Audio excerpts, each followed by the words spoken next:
Hola jóvenes, ¿cómo están? Buenas noches.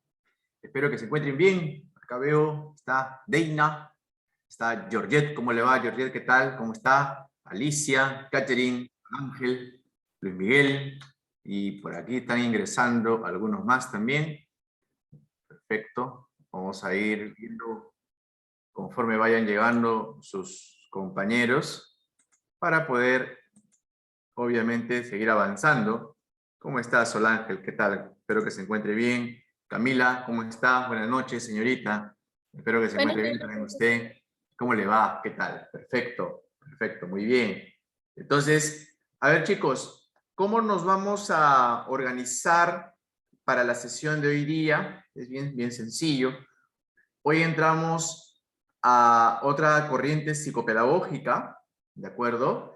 Que es el cognitivismo. Puedes ir revisando tu Canvas. Eh, Sobre todo, pues, conocer aquellos que dieron empuje a este nuevo enfoque psicopedagógico, ¿no? Que son, pues, Jean Piaget y Lev Vygotsky. Vamos a ver un poquito qué es lo que han ido, cuáles han sido los aportes dentro de esta corriente psicopedagógica, y también contrastarlo con lo que hemos ya estudiado la semana pasada, del conductismo, ¿no? Sabemos que dentro del conductismo hay dos tipos. ¿Cuáles son los dos tipos de conductismo? O sea, o condicionamientos, mejor dicho, ¿no? El conductismo viene, pues, de aquella corriente de modificación de conducta. Y para eso, pues, está el condicionamiento clasificado de maneras. ¿Cuáles son? Puede comentar, por ejemplo, a ver, le voy a preguntar a Georgette. ¿Cómo está? Buenas noches, señorita. El condicionamiento, lo que hemos estudiado la semana pasada, se clasifica en dos tipos. ¿Cuáles son, señorita? ¿Sabe sus nombres? ¿Cómo está, Georgette? Nada. Chicos, nada. Hoy hay práctica calificada. Yo me imagino que deben ser unos tromes. Ajá, Georgette, operante, uno de ellos. Perfecto. Alicia nos dice, Georgette, clásico. Refuerzo y castigo, Alicia, vienen a ser, vamos a decir, la subclasificación dentro del condicionamiento operante. ¿De acuerdo? Pero el condicionamiento es de dos tipos, el clásico y el operante. ¿De acuerdo? Recuerden que el clásico, pues, nos lo presenta Pavlov, ¿no? Y el condicionamiento operante lo presenta Skinner y Thorndike como un estilo, vamos a decir así, de modificar conductas o reforzar conductas, ¿sí? Que se observa ya en este caso en las personas. Entonces, chicos, vamos ahorita a compartir un pequeño video de recuerdo de lo que es esta primera corriente psicopedagógica que hemos visto la semana pasada, ¿no? De lo que es el conductismo, que nos va a permitir, te pido por favor que estés atento, hagas apuntes, por ahí haré algunas preguntas y luego entraremos, pues, al cognitivismo. ¿Listo? Y a las 8 aproximadamente, no, aproximadamente no, 8 en punto, daremos pie a que puedan ustedes desarrollar la práctica calificada programado para esta semana. La práctica calificada lo he diseñado para que sean también preguntas objetivas, son de alternativa múltiple y solamente para marcar, ¿de acuerdo? Relaciona lo teórico con situaciones prácticas, por si acaso, y los temas es el conductismo y el cognitivismo. Es decir, estemos atentos también a la clase de hoy día, porque hasta lo que hagamos hoy en esa comparación entre conductismo y cognitivismo, vamos a decir, es la esencia también de la evaluación en el último bloque de nuestra sesión. ¿De acuerdo? Entonces, no sé si ahí ¿Tienen alguna consulta, algo que comentar ahí? Si no, nosotros vamos de una vez. Como se da cuenta, usted tiene acá todo su material, por si acaso. Puedes ir cargando para que te vayas familiarizando. Pero lo que sí me parece bueno e importante es recordar un poquito sobre el conductismo. Y este video mostrado acá nos va a hacer un pequeño refrescar de estas, respecto a esta base psicopedagógica. Escuchamos y lo comentamos. ¿De acuerdo? Mira, condicionamiento clásico y operante. Diferencias y ejemplos. Esto de acá resume todo lo que hemos visto la semana pasada. ¿De acuerdo? A ver, vamos a revisarlo un ratito. Bienvenidos a Psicofácil. El día de hoy explicaremos las diferencias entre el condicionamiento clásico y operante como nos gusta, de forma fácil. Bienvenidos.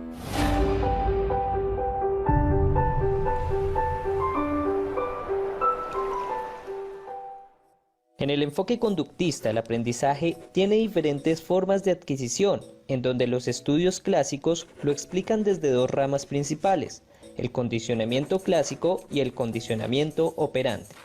El condicionamiento clásico lo vamos a entender como un aprendizaje de primer orden que se da de manera involuntaria, es decir, la persona es pasiva respecto a su aprendizaje.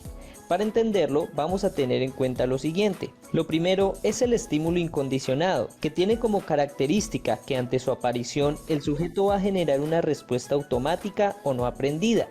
Esta respuesta se conoce como respuesta incondicionada. Por ejemplo, si ves a la chica que te gusta, la respuesta incondicionada puede ser que se aumente tu ritmo cardíaco y te pongas nervioso. Por otro lado, el estímulo neutro tiene como característica que no genera una respuesta automática de por sí, sino que va a ser el estímulo que va a generar una respuesta al asociarlo con el estímulo incondicionado, en este caso una canción.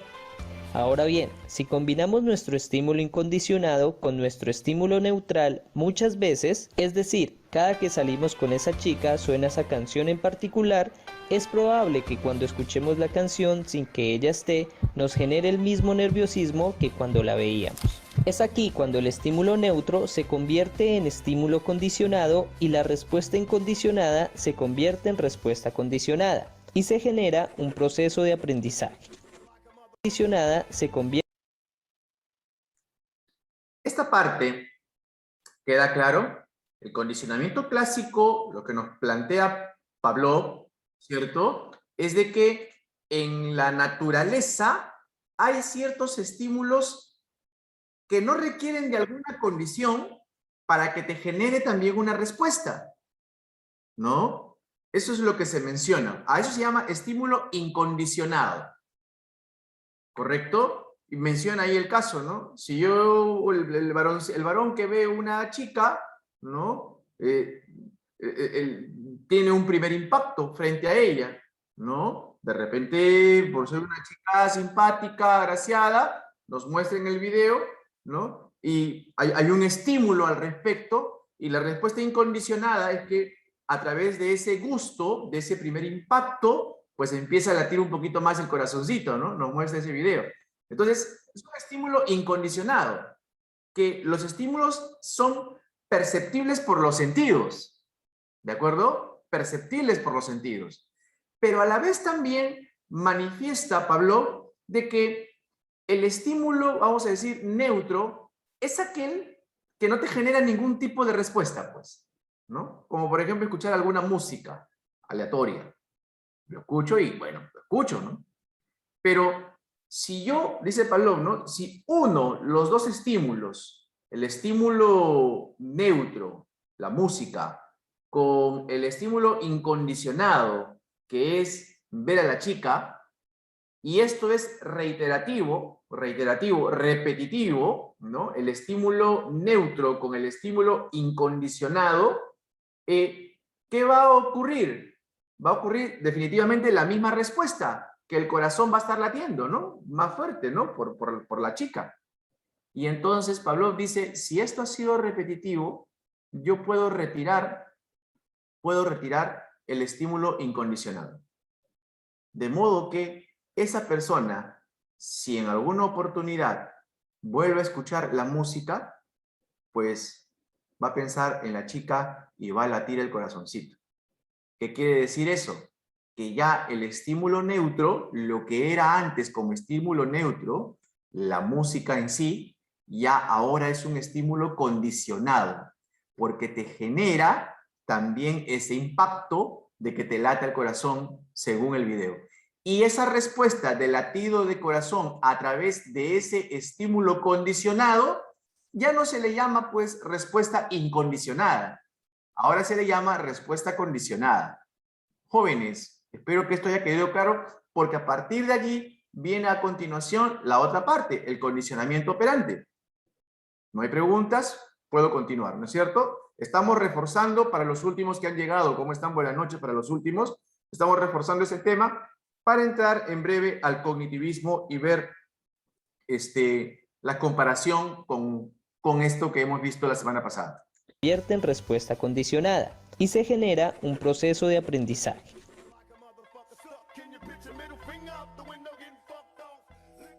Ahora es tiempo de que tú hagas un ejemplo con este gráfico. Es momento de pensar eso. O sea, ya te hemos dado unos ejemplos. Tú ponte a pensar otros. Situaciones de la vida real donde se pueda evidenciar el condicionamiento clásico. No vaya a ser que en el examen se te pregunte algo similar. A ver, explica mediante un ejemplo convencional, ¿no?, este proceso de condicionamiento clásico, ¿no? Continuamos. A ver, vamos a ver.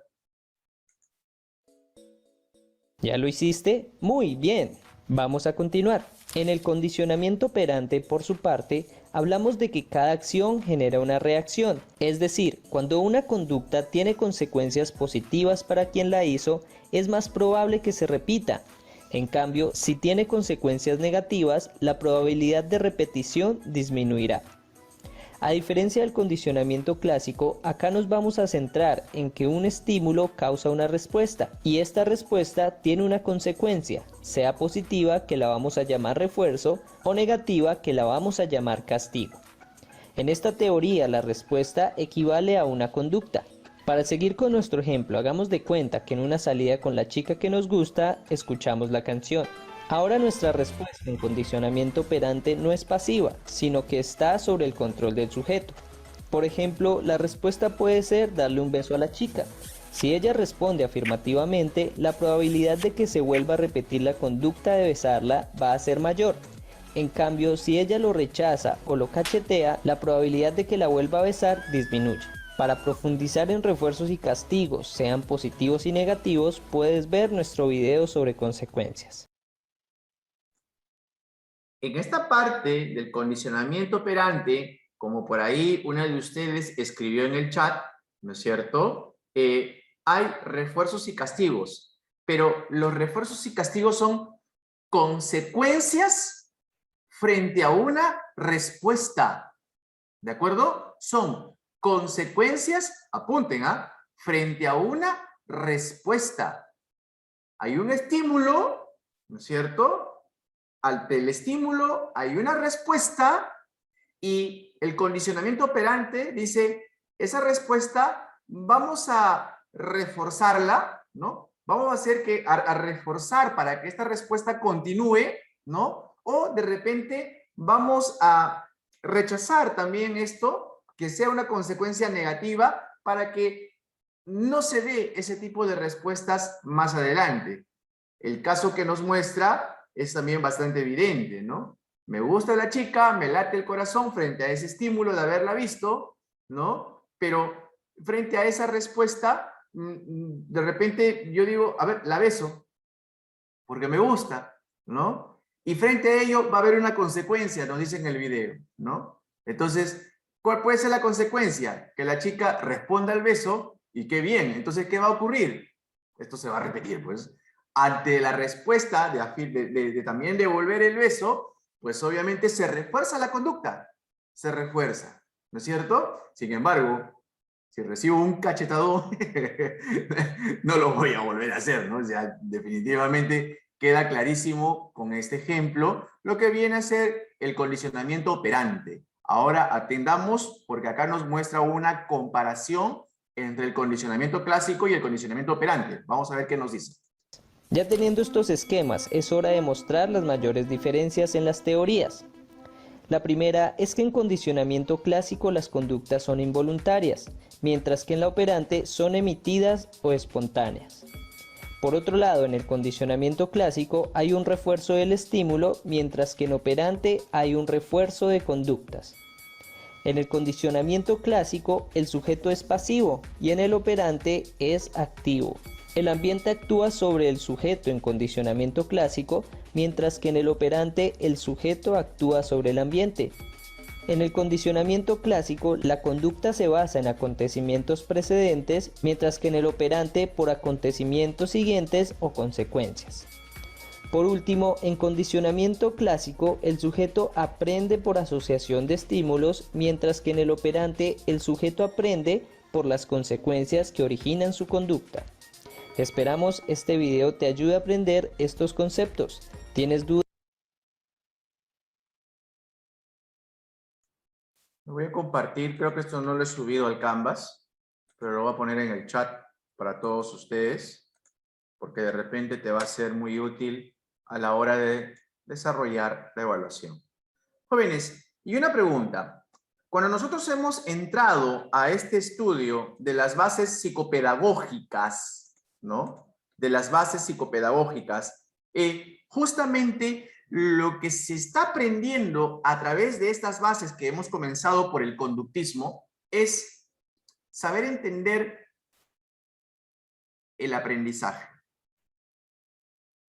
Y en resumen, ahí va mi pregunta. Quiero intercambiar con ustedes ideas o conceptos o reforzar conceptos. Pregunta concreta. Voy a hacer luego la pregunta personal a algunos de ustedes. El conductismo. ¿Qué dice el conductismo sobre el aprendizaje? Repito la pregunta. Estamos reforzando, damas y caballeros, estamos reforzando lo que va a venir más tardecito. ¿Qué nos dice el conductismo sobre el aprendizaje en el ser humano? Obviamente. A ver, ¿qué nos cuenta, por ejemplo, Alexandra Raffo? ¿Cómo estás, Alexandra? ¿Qué nos dice el conductismo sobre el aprendizaje? Buenas Hola, noches, Alexandra. profesor. ¿Cómo estás? Cuéntanos. Que digamos, el alumno o el estudiante puede aprender a través de estímulos o refuerzos de conductas también. Muy bien, efectivamente. Cambio de conductas. Si queremos sintetizar el conductismo lo que nos menciona es de que el aprendizaje en el ser humano se da a través de un cambio de conducta. Gracias, Alexandra. Pero Walter, ibas a comentar algo más. Cuéntanos. Sí, profesor, ¿no podría ser también algo sobre la adquisición de nuevas conductas o comportamientos, tal vez, de la persona? Así es, pero ante el cambio de conducta, lo que nos dice Walter es que definitivamente ya se refuerzan las conductas, pero todo va relacionado a ese patrón, ¿de acuerdo? Por eso recibe ese nombre, ¿sí? En ese lado creo que ya todos nosotros estamos de acuerdo. Y entonces, si estos personajes, Pavlov, Skinner, Thorndike, nos dan las pautas de esta corriente psicopedagógica, pues hoy día lo que vamos a revisar es el cognitivismo. Y la palabra cognitivismo viene de conocimiento. Y esta teoría lo que nos dice es que, en líneas generales, mira, conductismo, ¿qué dice del aprendizaje? Ya lo dijeron ustedes. Cambio de conducta, reforzar conducta. ¿Qué nos dice ahora el cognitivismo como idea general? De que el aprendizaje se da a través de una estructura mental, intelectual, propio de la inteligencia. Eso es lo que nos dice. Ya no habla tanto de un refuerzo o de un patrón de conductas, sino hace un análisis exhaustivo de lo que ocurre en el cerebro en la adquisición del aprendizaje. Y entonces, lo que nosotros vamos a aprender en esa sesión, o lo que se busca en esa sesión, es que usted pues reconozca esta teoría, ¿no? Conforme vamos compartiendo materiales que tienen en el Canvas o en esta presentación de diapositiva. Hay un video que vamos a compartir, lo tienes en el Canvas, que te da al detalle el estilo del profesor mediante una corriente conductista y cognitivista, ¿de acuerdo? Para que ustedes pues estén en capacidad de poder obviamente elaborar un diseño curricular exitoso, porque con estas teorías, mis estimados amigos, nuevamente lo vuelvo a mencionar, el objetivo no es tanto de rechazar una corriente y quedarme con la otra, no. A través del estudio de las distintas corrientes psicopedagógicas, voy rescatando las ventajas o las fortalezas de cada una de estas corrientes y cómo eso interviene o va a intervenir en mi labor docente. Qué tan efectivo, ¿no es cierto? Y en qué aspectos es efectivo estas corrientes psicopedagógicas. Ese es el objetivo de estas sesiones. Entonces, el cognitivismo, vuelvo a repetir, es esa teoría del aprendizaje. Es una teoría establecida, pues, por psicólogos y también educadores, ¿sí? Porque ya se les ocurre analizar todo este proceso del pensamiento. Pero este proceso del pensamiento, fíjate, es el aporte no de manera exclusiva de psicólogos, pues también está como parte de la praxis docente el adquirir esa experiencia y plantear esta corriente psicopedagógica, donde el aprendizaje se da a través de los procesos cognitivos, obviamente mentales, en el ser humano. Por eso, el cognitivismo nos dice, ¿no? Incluye todas aquellas teorías que se centran en el estudio de la mente humana, para comprender cómo la información se interpreta, se procesa, se almacena. ¿De acuerdo? Entonces, como se menciona en esta presentación, el objetivo principal del cognitivismo es descubrir cómo la mente humana es capaz de pensar y también de aprender. Entonces, dejamos de lado ahora todo lo que es el conductismo para poder revisar qué nos dice estos científicos, ¿no? Estos psicólogos, ¿sí? Sobre este proceso que se da en la mente humana. Nos dice de que cuando se da un aprendizaje, pasa por estas etapas. Mira lo que menciona: adquisición de la información, categorización de la nueva información, adquiere y categoriza. Cuando me refiero a adquiere y categoriza, me refiero a que una vez de que lo está asimilando, de que está ingresando el nuevo conocimiento, se reestructura sobre los conocimientos ya establecidos en la mente humana. Es como que de repente usted tendrá de repente en su casa, en algún lugar, un anaquel donde están pues todos sus documentos o sus libros, y de repente en algún momento usted va a una librería para comprar distintos libros pues de tu carrera probablemente, ¿no? Y entonces vas a tu casa con todo ese paquete de libros. Y entonces ¿qué tienes que hacer? Meterlo en el anaquel, pensará uno. Pero no lo vas a poner así por así. Si tú tienes un anaquel bien distribuido, separado de repente por especialidades, por número de páginas, ¿no? Como quieras que lo hayas podido organizar, al adquirir los nuevos materiales bibliográficos, lo que tienes que hacer es reestructurar. Ah, mira, este librito que he comprado, este libro es, vamos a suponer, ¿no? De proyecto de investigación. Lo vamos a poner en este rubro de mi anaquel. Este otro libro que he comprado, no sé, pues es Matemática para Primaria. Ah, ya, esto lo voy a poner en la parte de Ciencias Numéricas. Ah, categorizas. Lo mismo, el cognitivismo dice, ocurre cuando la mente humana está adquiriendo nuevos conocimientos. Se reestructura sobre lo que nosotros conocemos o lo que nosotros hemos visto, los famosos saberes previos.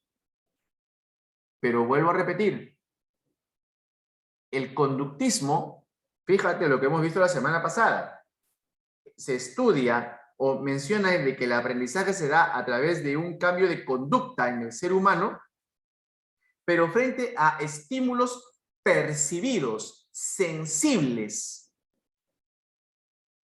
En el cognitivismo, esa parte no la descarta. Y creo que tú y yo nos debe quedar claro lo que se menciona acá. Porque para que se adquiera un aprendizaje, porque voy a asociar un nuevo conocimiento para poder retenerlo en la memoria, pues ese conocimiento se da frente a un agente externo. Y ese agente externo, para que yo pueda interiorizar en la mente, pues tiene que ser sensible, perceptible a mis sentidos, a cualquiera de mis sentidos. Si no, no puedo adquirir aprendizaje. Entonces, a través de la percepción, a través de que esa materia de estudio es sensible, ¿de acuerdo? A alguno de mis 5 sentidos, valga la redundancia, ¿sí? Entonces, allí es donde se interioriza la nueva información que se va a asociar con los conocimientos también previamente adquiridos. Dense cuenta, por ejemplo, ustedes, cuando eran chiquitos, o los que de repente dictan de repente en el nivel primaria, ¿no? Que, por ejemplo, para que un niño aprenda de segundo o tercer grado de primaria, aprenda a multiplicar por primera vez, ¿cuáles son los conocimientos previos que debe estar estructurado en su mente? ¿Qué nos dice Itza? Para que un niño aprenda a multiplicar por primera vez, imagínate, 7 años, 8 años, y usted de repente le han llamado para que dé la clase por primera vez de las tablas de multiplicar, Itza. Tú, al entrar a esa aula, tú supones que ya hay una estructura previa en la mente del niño para aprender por primera vez la multiplicación. ¿Qué debes saber? Cuéntanos, Itza. Hola, profe. Sí, bueno, o sea, para llegar a ese punto, la matemática siempre ha sido así, que tienes que, o sea, si te quedas en algo no puedes aprender lo otro. Entonces, obviamente el previo de la multiplicación sería que el niño sepa restar, sumar Muy bien. y no sé qué más. Perfecto, lo respondiste muy bien. Acá hay una compañera que me responde por mensaje privado, permiso Brendita para compartirlo públicamente. Dice que para aprender a multiplicar, lo mismo que Itza, te agradezco Itza, está anotado tu nombre, dice paso por paso, tiene que aprender a sumar, restar, para que luego aprenda a multiplicar. Entonces, ¿qué te quiero decir con eso? ¿Qué les quiero decir con esto a todos? La importancia de los saberes previos para reestructurar la nueva información. Y fíjate, ese almacenaje que se va a dar mentalmente, ahí está la esencia de esta corriente psicopedagógica. Ahí está la esencia.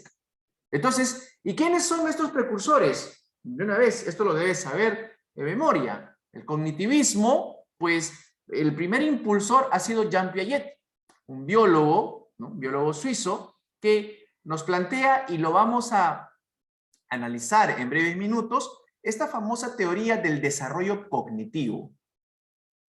Y frente a ese soporte, Vygotsky da, pues, obviamente, un agregado sobre esta corriente. Vygotsky ha tenido, pues, que apoyarse o ver el sustento de la teoría del desarrollo cognitivo para presentar también, vamos a decir, lo que complementa esta teoría cognitivista, conocido como la teoría sociocultural. Y mira lo que dice, sociocultural. ya de por sí Vygotsky con ese nombre nos dice algo, que para que ocurra aprendizaje, lee de nuevo, sociocultural, socio, tiene que haber socialización. Si no, no hay aprendizaje. O sea, Vygotsky dice, lo que dice Piaget del desarrollo cognitivo, ahorita vas a ver en breve lo que dice Piaget, toda una estructuración mental diseñada. Piaget lo explica a la perfección y ahorita lo vamos a ver en breve, pero Vygotsky dice, todo eso es muy bonito, hermano, pero si no hay una socialización, no puede haber aprendizaje. Camila, cuéntanos, ¿qué nos quieres decir? Hola, Camila.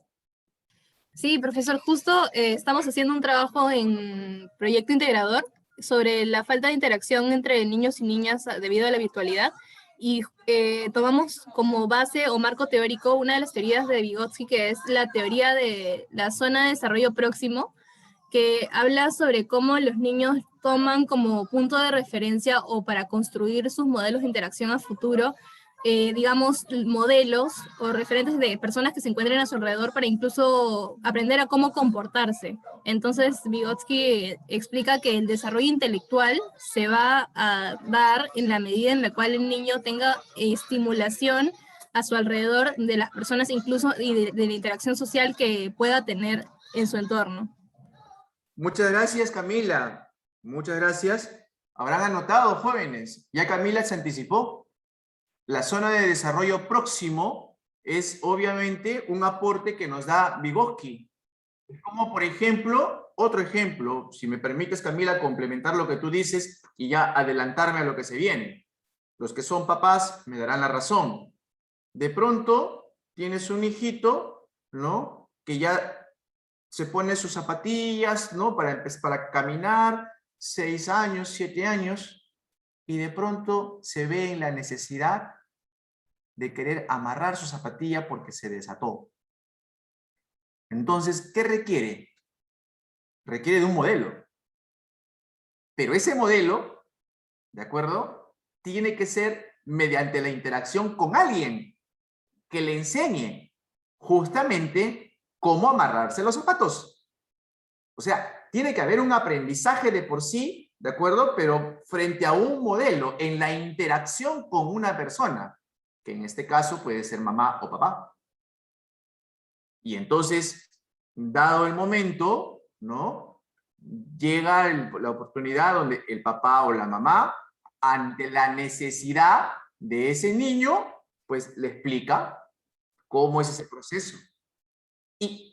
Pero se da la pauta frente a una necesidad de lo que tenía el niño, ¿no? Se da la pauta, zona de desarrollo próximo, ¿sí? ¿Para qué? Para que a través de esto se genere un aprendizaje y luego ¿qué?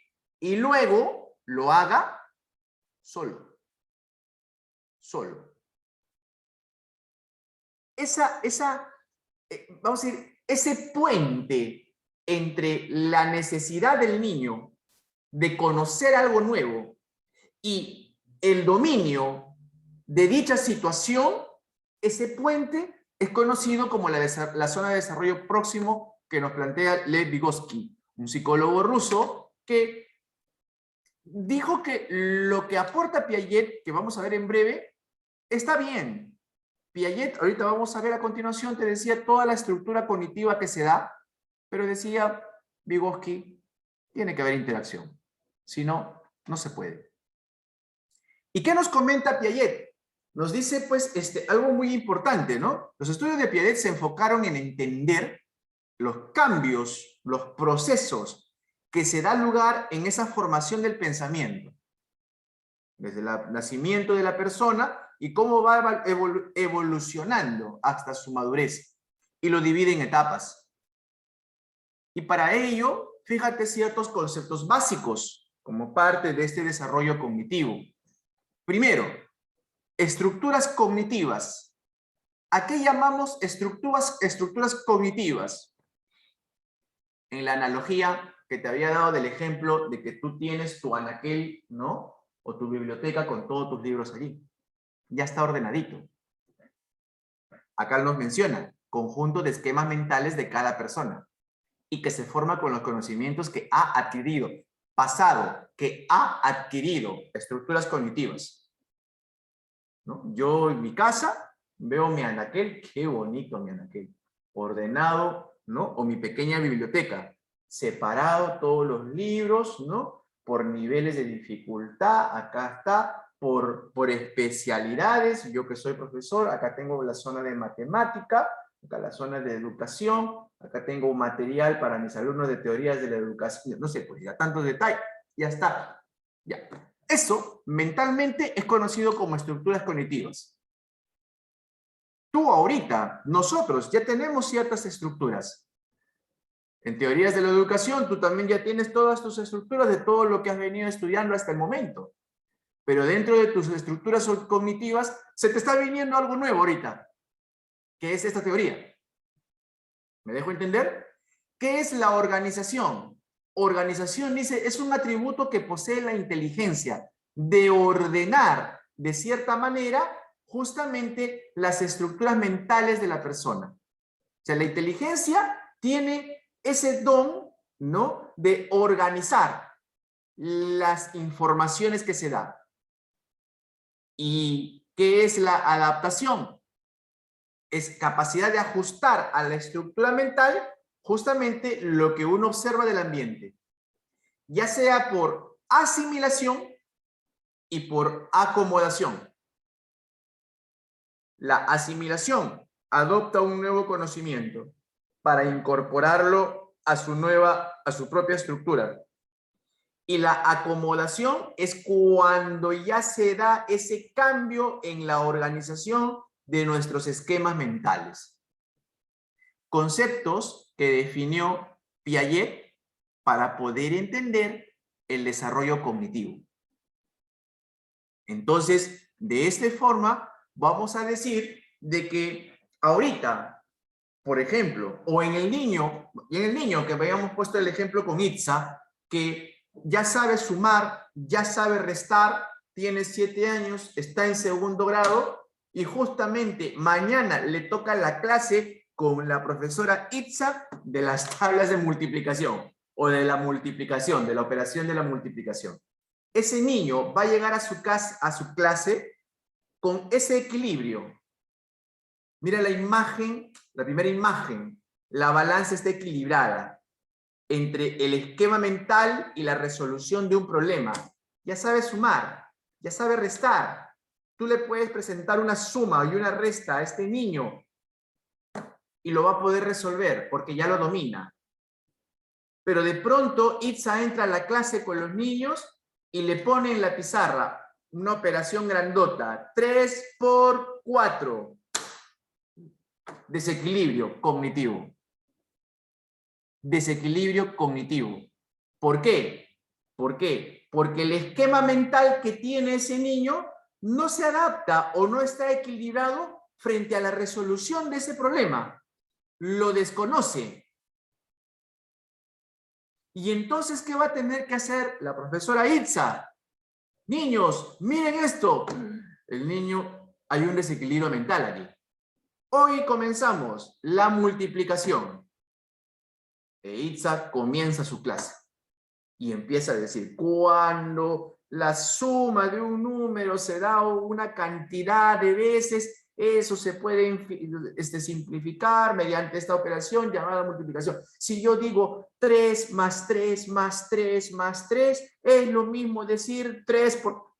Y le empiezas a explicar. Y luego viene la tabla y el niño va relacionando la suma con la multiplicación. ¿Y hasta qué? Hasta que ese desequilibrio se vuelve nuevamente a generarse de nuevo el equilibrio, hasta que ya domine la multiplicación y entonces logra el aprendizaje.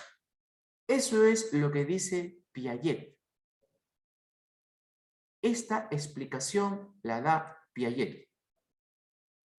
Y allí es donde se enfoca el aprendizaje bajo esta teoría cognitivista. Que cada vez que la persona adquiere aprendizajes es equilibrio, desequilibrio, equilibrio, desequilibrio. entre el esquema mental, la estructura que ya tiene de los conocimientos, frente a la nueva realidad que se le va presentando, que es la resolución de problemas. Jóvenes, me dejé entender en este proceso del desarrollo cognitivo que nos menciona Piaget, y que ese detalle se da también conforme va madurando la persona, porque la forma como razona un niño de 2 años no es lo mismo de la forma como razona un niño de 7, 8 años, que tampoco es lo mismo de la forma del razonamiento entre ustedes y yo, por ejemplo. Entonces, las etapas del desarrollo cognitivo, Piaget los estructura de esa manera. Una etapa sensoriomotora, desde el momento que nace a los 2 años, donde ese niño aprende más que nada por imitación, por el uso de la memoria. Se va dando cuenta de las realidades por la cual él percibe en su entorno. Y ya es consciente de que si es que tú le ocultas el juguete, pues el niño sabe perfectamente que no es que ha desaparecido o que no ha dejado de existir, sino de que está oculto. La otra etapa preoperacional, que es entre los 2 y 7 años, va desarrollando de manera gradual el lenguaje, va desarrollando la forma de pensar, pero mira lo que nos dice, a esas edades, entre los 2 y los 7 años, para que evolucione el pensamiento, tiene que estar relacionado siempre de forma simbólica. Tú no puedes hablarle a un niño entre 2 y 7 años, ¿no es cierto?, de la matemática abstracta, por ejemplo, ni de filosofía. No te va a saber entender. Por eso la representación de los números. Por eso la representación de las figuras geométricas. Pelota, redondo. Caja, cubo. ¿Estamos de acuerdo? Es capaz, dice, de pensar lógicamente en operaciones unidireccionales. Quiere decir, frente a un problema que te determina solamente un proceso de resolución para llegar a la respuesta. No existe para ese niño todavía, no existe, no tiene la madurez para presentar distintas alternativas de solución frente a un problema. Está en esa etapa preoperacional. En cambio, allá, dice también, le resulta difícil considerar el punto de vista de otra persona. Por eso los caprichos, por eso la tendencia al egoísmo, por eso los berrinches, que poco a poco se tiene que ir formando. ¿No? Le quitas el juguete, ¡guau! Y llora. No entiende los distintos puntos de vista, todavía no.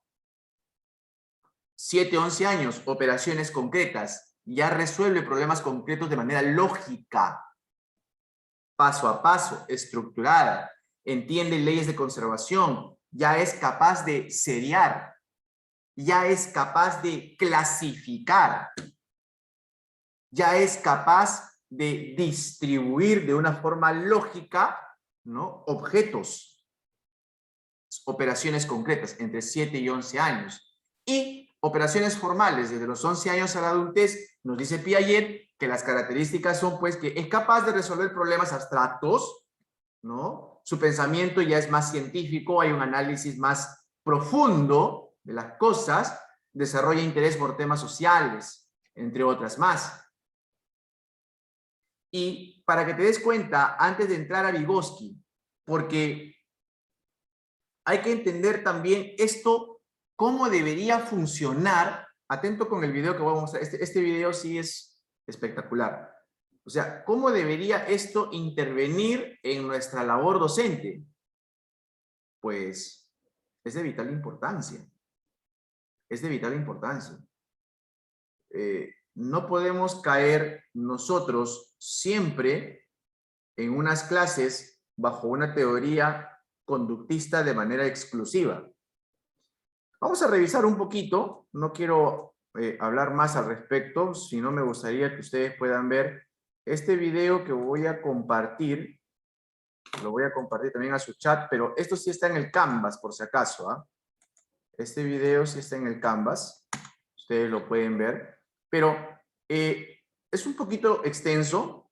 Los primeros minutos, 2 minutos, habla del cognitismo y el cognitivismo, la diferencia entre los dos, mediante un marco teórico, pero luego nos presenta una película, o los extractos de una película de Julia Roberts, Mona Lisa Smile, donde ahí se muestra en paralelo una clase bajo un enfoque conductista y una clase bajo un enfoque cognitivista.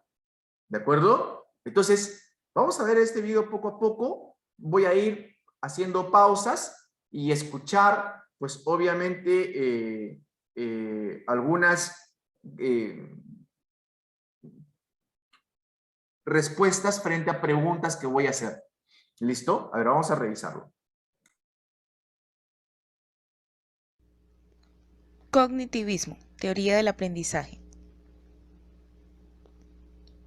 El cognitivismo, como teoría del aprendizaje, asume que éste se produce a partir de la experiencia del sujeto con la realidad objeto cognoscible, a través de los sentidos. En suma, el aprendizaje es adquisición y categorización de la información, procesos de construcción mental. La adaptación es la capacidad que tenemos de ajustar nuestras estructuras mentales. La asimilación sucede cuando adoptamos un nuevo conocimiento y la acomodación se da cuando se produce la reorganización de nuestras estructuras mentales. Esto provoca un desequilibrio cognitivo que es lo que nos lleva a aprender. El docente comprende que el estudiante es un sujeto que piensa y que es capaz de construir aprendizajes a través de la experiencia didáctica propuesta por el maestro. El rol del docente es acompañar al estudiante mientras éste construye su propio aprendizaje. El estudiante es un sujeto activo procesador de información que posee competencia cognitiva para aprender y solucionar problemas. Esta competencia, a su vez, debe ser considerada y desarrollada usando nuevos aprendizajes y habilidades estratégicas. Por tanto, su rol en el proceso de aprendizaje es meramente activo. El cognitivismo abandona la orientación mecanicista pasiva del estudiante y concibe al sujeto como procesador activo de la información a través del registro y organización de dicha información. Máximos exponentes: Jean Piaget, Albert Bandura y Robert Gagne. Vamos a comparar el cognitivismo con el conductismo en diferentes sesiones de clase. Para ello se utilizarán escenas de la película Mona Lisa Smile, protagonizada por Julia Roberts. Vamos a ver estas diferencias y ahí es donde empiezo a hacer ciertas pausas, ¿ya? En la primera parte, como te habrás dado cuenta, nos menciona lo que ya hemos compartido a través de las diapositivas de todo este proceso cognitivo que se da.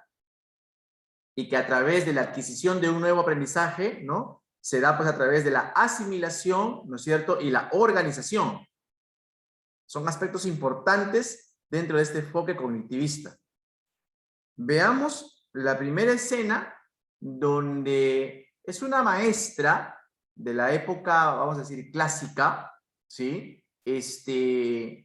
Pero que brinda una clase bajo un enfoque conductista y mira cómo de alguna manera, al trabajar mediante este enfoque de manera exclusiva, la clase fracasa.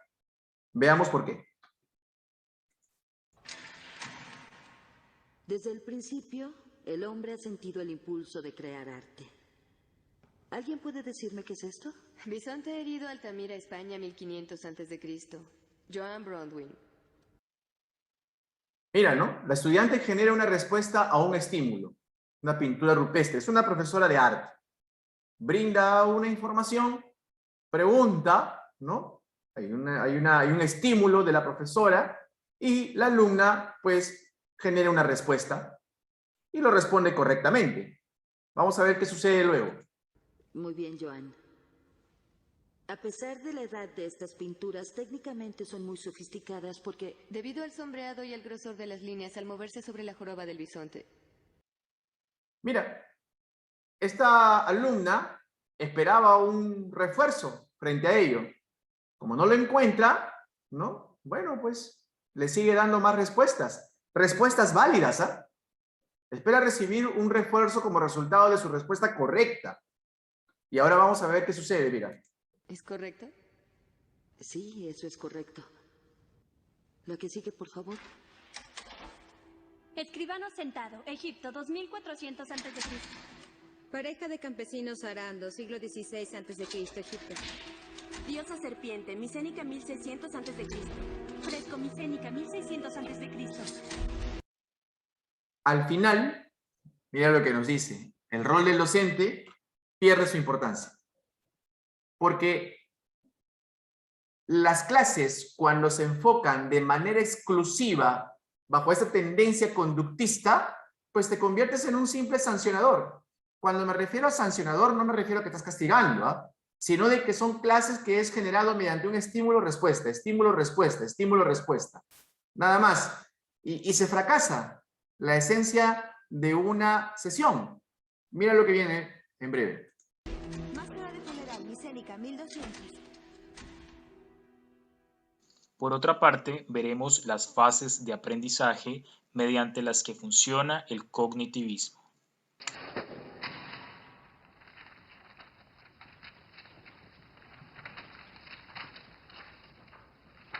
¿Qué es eso? Dígamelo usted. Voy desollado, de su team, 1925. ¿No está en el programa? Motivación, jóvenes. Lo que aquellos, si acá en este grupo hay gente que ya se dedica a la praxis docente, sabe a lo que me refiero. Es la primera parte de una sesión de clase. Una motivación para engancharlo. Y dice que acá esta motivación es externa porque está fuera del texto. La gente, las estudiantes, se quedan sorprendidas porque no está dentro de su bibliografía. Pero frente a esa sorpresa, ¿no? Con la teoría cognitivista que hemos estudiado, ¿qué ha pasado? ¿Qué ha pasado? O sea, con esa sorpresa, frente a lo que hemos estudiado dentro de la teoría cognitiva, mentalmente, ¿qué ha sucedido? A ver, Sandra, ¿qué ha sucedido allí mentalmente frente a lo que hemos estudiado? No saben las chicas, ¿qué pasó? Profesor. ¿Sí? A ver, cuéntanos Sí, tú. sí, ¿podría ser lo que se le llama un desequilibrio? Efectivamente, un desequilibrio. Muchas gracias, muchas gracias. Hay un desequilibrio, ¿correcto? Sandrita, si tienes problemas en el micrófono, avísame por el chat, por favor, si no, lo voy a dejar como que no ha respondido. Efectivamente, hay un desequilibrio mental en ese momento. Y entonces, frente a ese desequilibrio, se ven en la necesidad de querer aprender. O sea, el desequilibrio va a generar un aprendizaje. ¿Quieres decir algo más, caballero? ¿No? Sí, profesor, exactamente eso. Ese desequilibrio es lo que genera el aprendizaje en el alumno. Sí, ese desequilibrio te va a dar la motivación para generar el aprendizaje. ¿Ya? Ese desequilibrio te va a llevar, te va a mover, motivación. Motivación viene motor, mover. Motivación, motor, acción, ¿no? Te va a mover a el deseo de generar un aprendizaje. Y ahora mira lo que viene. No está.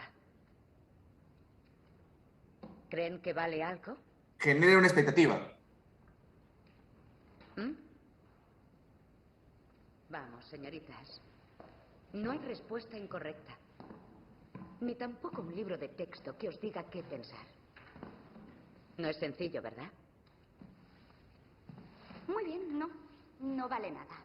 Es más, yo no lo llamaría arte, es grotesco. ¿Es que el arte no puede ser grotesco? Adquisición. Adquisición de la información. Sensible, sensible a través de la visión, de la observación, van asimilando el nuevo aprendizaje. La codificación de la información que ha entrado en la memoria de corto alcance. Están asimilando, pero ahí no queda todo. Creo que hay algo agresivo en esa obra. Y algo erótico. Claro, para ti todo es erótico. Es que todo es erótico. Señoritas, ¿No hay unos valores? Existen reglas. Acomodación. Composición, color, incluso tema. De modo que si usted sugiere que ese pedazo de carne podrida es arte, incluso... Perdón, asimilación y acomodación. ¿De acuerdo? La adquisición, anótenlos, se da en estas dos subfases. Asimilación, ¿no es cierto? Y adquisición, que es importante considerarlo. Perdón, asimilación y acomodación. ¿Correcto? Continuamos. ¿Incluso buen arte? ¿Qué pretende enseñarnos? eso precisamente. Has bosquejado el nuevo programa, Betty. Gracias. ¿Qué es arte? ¿Qué hace que sea bueno o malo? ¿Y quién lo decide?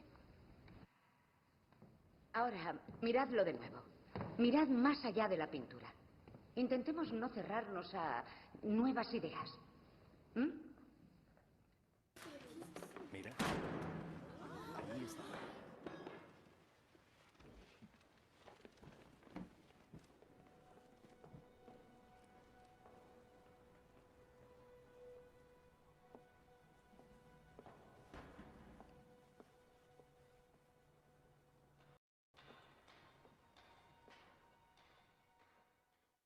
¿Es un Jackson Pollock?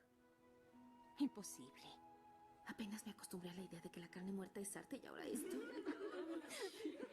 No me digan que tendremos que hacer un trabajo de esto, ¿sí? Háganme un favor y háganse un favor. Dejen de hablar y miren. No tienen que hacer un trabajo. Ni siquiera tiene que gustarles. Lo único que tienen que hacer es observar. Es su única tarea de hoy. Cuando terminen pueden irse. Cuando dice observar, ya es obviamente sacar conclusiones. Se organiza una respuesta de desempeño.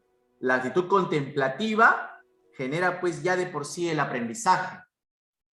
En este caso contemplativa por el arte. Arte contemporáneo. Eso es un anuncio, nada más. Silencio. Hoy solo vais a escuchar. ¿Qué será lo que vean los eruditos del futuro cuando nos estudian? ¿Un retrato de la mujer de hoy? Ahora dice la docente desempeña el papel de evaluadora para verificar el aprendizaje. Pero sigue ese proceso de hacer pensar al estudiante. Aquí lo tenéis. La descripción perfecta de una licenciada en Wellesley, magna cum laude, haciendo exactamente aquello para lo que está educada. Siguiente. Las que estudiéis física tendréis la suerte. Bueno, y acá sí, pues, parte de lo que enseña la profesora relacionado con los tiempos en los que vive, ¿no? Cuestiona las implicaciones sociales del aprendizaje de las estudiantes en su rol como mujeres, ¿no? Muy, muy bonito, esto es bastante interesante. Sí recomiendo ver la película. Vamos a ver qué más menciona. De poder calcular la masa y el volumen de los pasteles de carne que hagáis. Siguiente. Y hasta una faja que te hace libre. ¿Qué significa eso?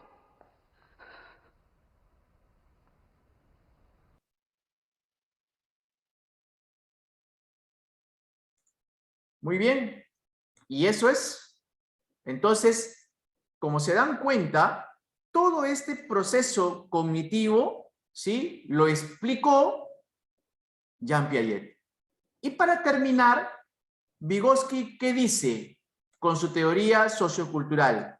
Como ya mencionaba por ahí su compañero en un momento, él afirma, dice que el conocimiento no se construye de manera individual, sino se da a través de la interacción con otros.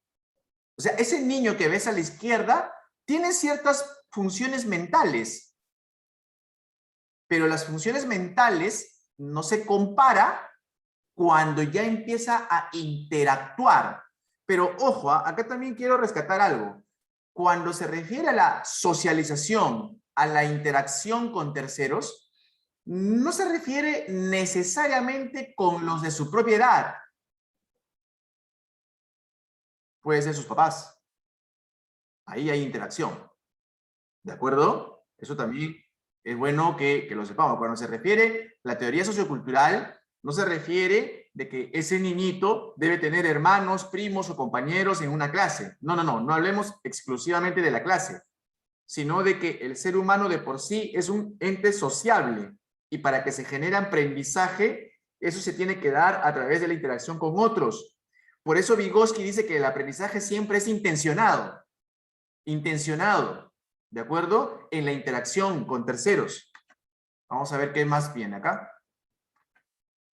Y para que se dé esa interacción, pues obviamente el lenguaje es la herramienta importante. Y, como mencionaba su compañera, la zona de desarrollo próximo, ese puente, esa brecha entre lo que un niño es capaz de hacer por sí solo, pero todavía no lo hace, ¿no? Y lo que puede hacer con la ayuda. ¿Correcto? O sea, el ejemplo que yo daba de ese niño que todavía no sabe atarse los zapatos. ¿Es capaz de atarse los zapatos? Sí, porque está en la edad. ¿Correcto?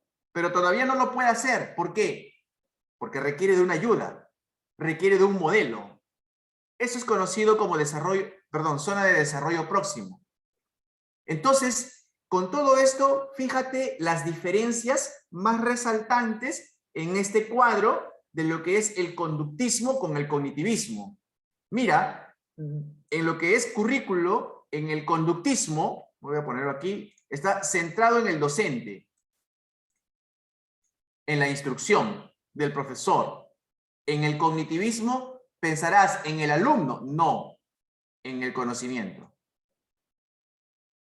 La didáctica en el conductismo es dar clases, pero como te has dado cuenta en el video, la didáctica en el cognitivismo es motivación comunicativa, proceso mental, es el proceso de pensar juntamente. Diego, cuéntanos, sí, cuéntanos.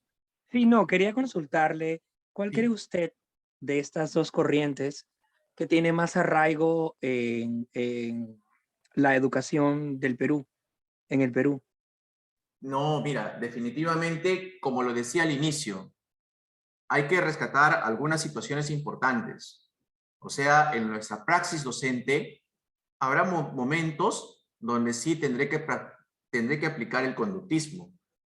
Pero como te das cuenta, en la película lo dice claramente. Si yo cierro mi clase o mis clases de manera conductista exclusivamente, pues sí hay una tendencia al fracaso de por sí.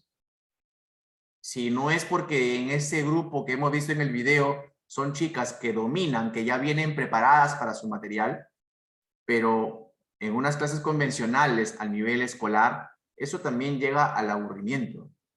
Pero te habrás dado cuenta de repente, a través de las sesiones, particularmente yo como docente, sí lo manejo a nivel universitario de esta otra forma. Pensar, ¿y tú qué opinas? ¿Y tú qué dices? ¿Y estás de acuerdo con el otro? Porque en esa interacción, en ese razonamiento, y a veces sucede, ¿no? Que no sé lo que hay detrás de las cámaras de ustedes no encienden sus cámaras, ¿no? Pero de repente, no sé, ¿no? Un compañero de la clase, a ver, usted, ¿qué responde al respecto? Y de repente ese estudiante, no sé, pues, está comiendo ahorita pues su pan, tomando con su café. Y el profesor le hizo la pregunta y como lo tengo acá en el registro, ¿no? Tengo que responder al profesor. ¡Qué pesado este profesor! No, pero en el fondo se habrán dado cuenta de que es estar atento, porque en esa interacción virtual voy escuchando la percepción de mis compañeros, voy atendiendo los nuevos conocimientos que se va adquiriendo a través del profesor, y entonces yo como estudiante voy razonando, voy asimilando, voy acomodando, y si es que la opinión que da mi compañero es válida o no, yo también sabré decir lo mío. Y frente a ese intercambio, ¿no? Frente a ese contexto sociocultural, se sigue generando aprendizaje. Entonces, definitivamente, prepondera más un enfoque cognitivista, pero, insisto, depende también de las circunstancias. depende también de las circunstancias. Por ejemplo, si acá hay profesoras de nivel inicial, ¿harán todo exclusivamente bajo un enfoque cognitivista? ¿Qué me dicen las chicas? 5 años, 4 años, ¿todo debe ser cognitivismo o cognitivismo exclusivamente? ¿Qué opinan? Por ahí alguien estaba hablando. ¿Qué nos dicen? Chicas de inicial, a ver, cuéntenme. Alexandra, cuéntanos. No propiamente solo el cognitivismo, es decir, también tenemos que ver las conductas, ¿no? Que las tenemos que ir modificando desde pequeños para que ellos también puedan ir aprendiendo cómo reaccionar frente a situaciones, sobre todo porque todavía no conocen sus emociones y no saben cómo reaccionar frente a ellas, ¿no? Y precisamente creo que ahí también se asocia con esto de la sociabilización, ¿no? Que se da mucho también en los recreos, o en los espacios que ellos empiezan a tener esos momentos y pueden adquirir ese aprendizaje que también es muy importante, ¿no? Ya lo dijiste, Alexandra, perdón. Efectivamente. Y además, esto nos explica Piaget. Justamente por la edad, ellos necesitan, sobre todo, interacción y manejar también en ciertas circunstancias de manera más frecuente que en otra edad, ¿no? El estímulo-respuesta. Deina, ibas a decir algo más, coméntanos. Sí, profesor, justo lo que usted acaba de decir sobre el estímulo-respuesta, yo pienso que no solo es, por ejemplo, en lo que es educación inicial, sino también cómo vamos educando a nuestros hijos, ¿no? Por ejemplo, ellos deben de saber desde niños de que todo lo que hagan va a traer consecuencias, no sea positivo o negativo, y si en caso es negativo, pues también se van a ir dando cuenta de que cada vez que hagan una cosa mal, pues va a venir con un castigo, no sea positivo o sea negativo.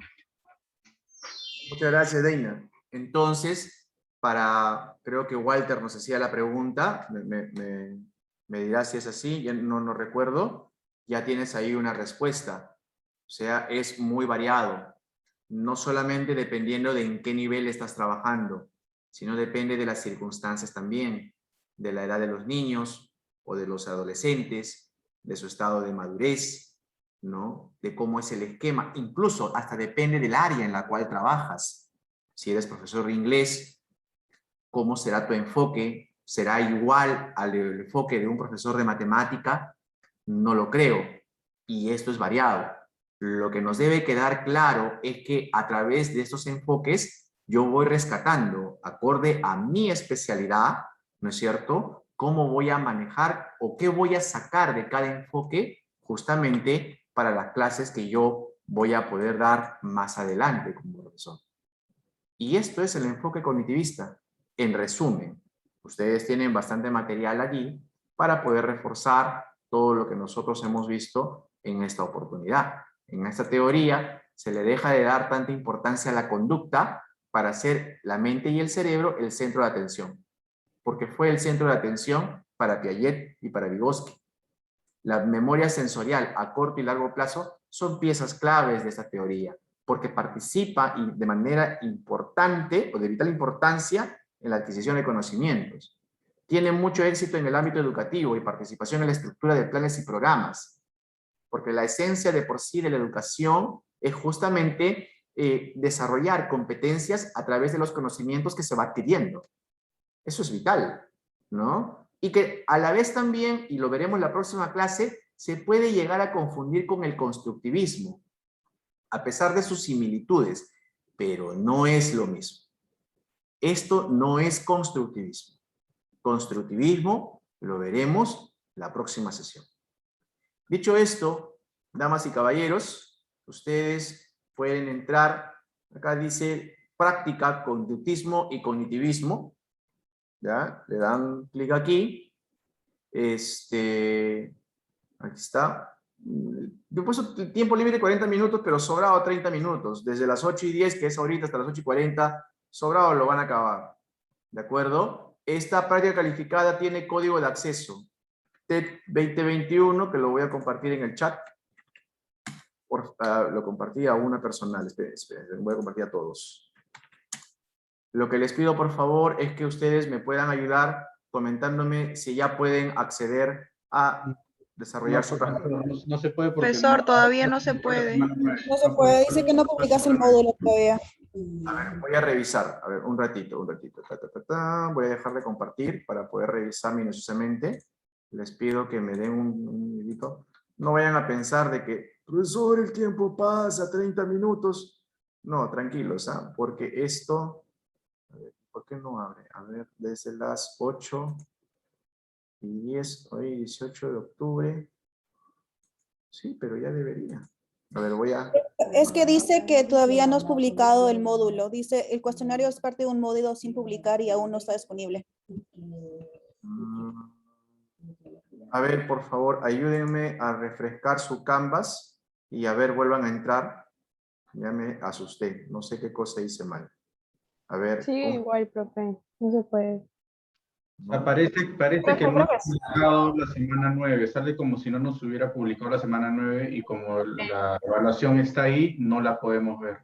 Sí, creo que solamente tienen que ponerlo para publicar y ya, porque ya está creado, pero no está publicado.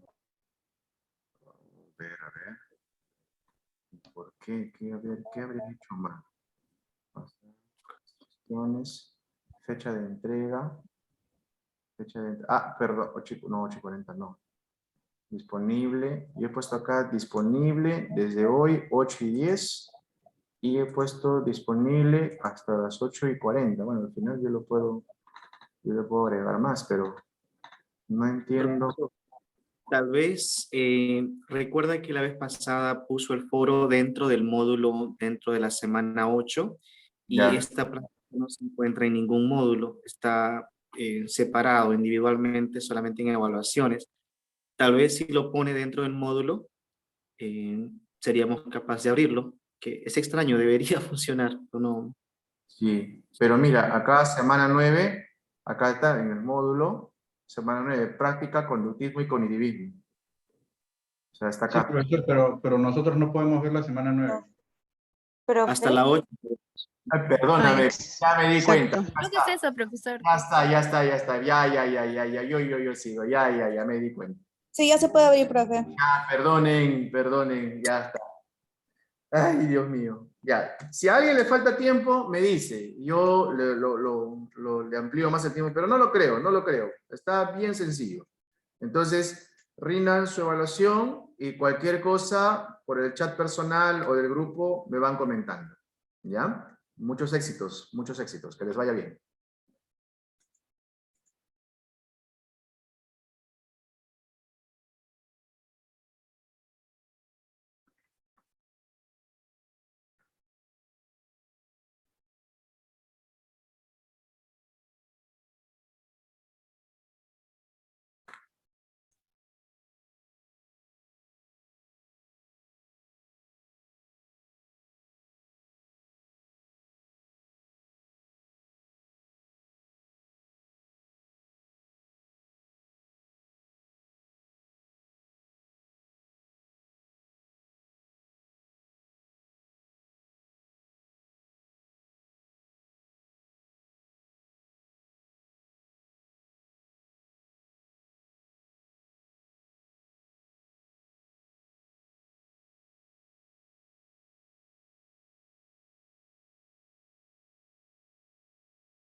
Profesor, disculpe, Sí, Yana. ¿me podría indicar? Está entrecortado, Yanita, no te escuché bien. ¿Qué dices? Profesor, ¿me escucha? Ahora sí.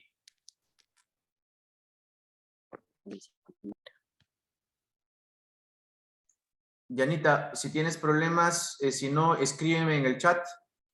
No, por momentos veo que tu micrófono se desactiva.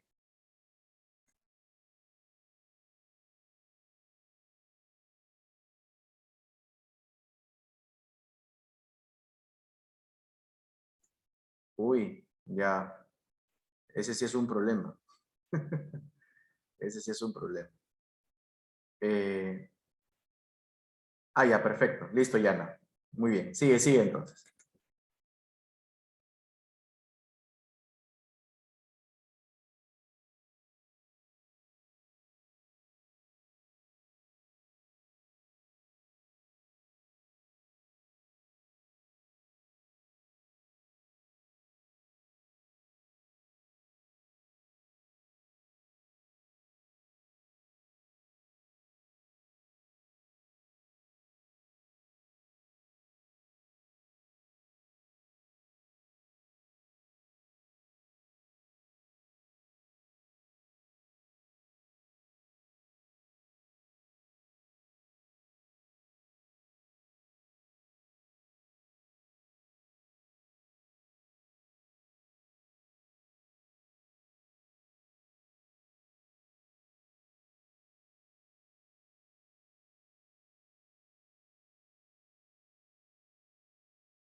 Sí, Luis Miguel, los que ya acabaron pueden salir. Que te vaya bien. Dios mediante, nos vemos la próxima semana. Chao, profesor, muchas gracias. Listo, hasta luego.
Hasta luego, profe. Buenas noches.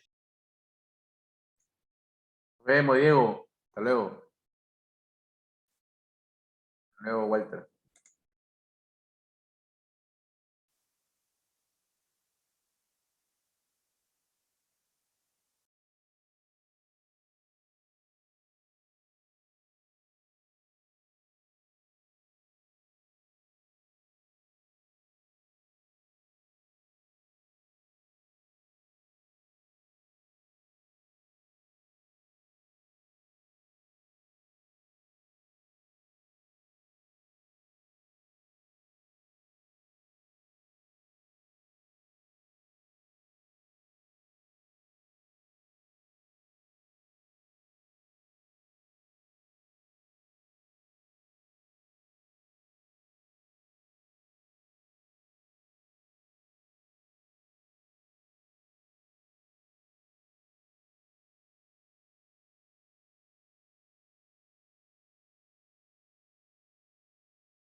Hasta luego, profesor.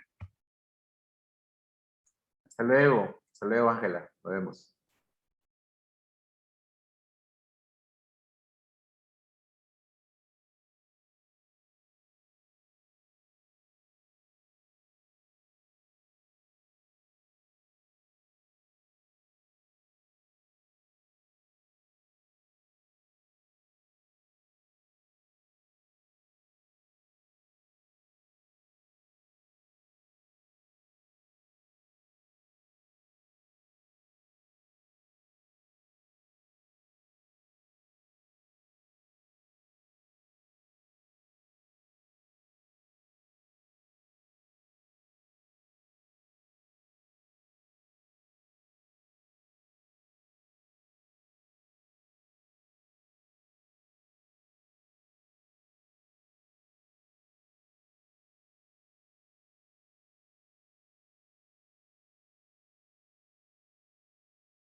Hasta luego, profesor. Gracias.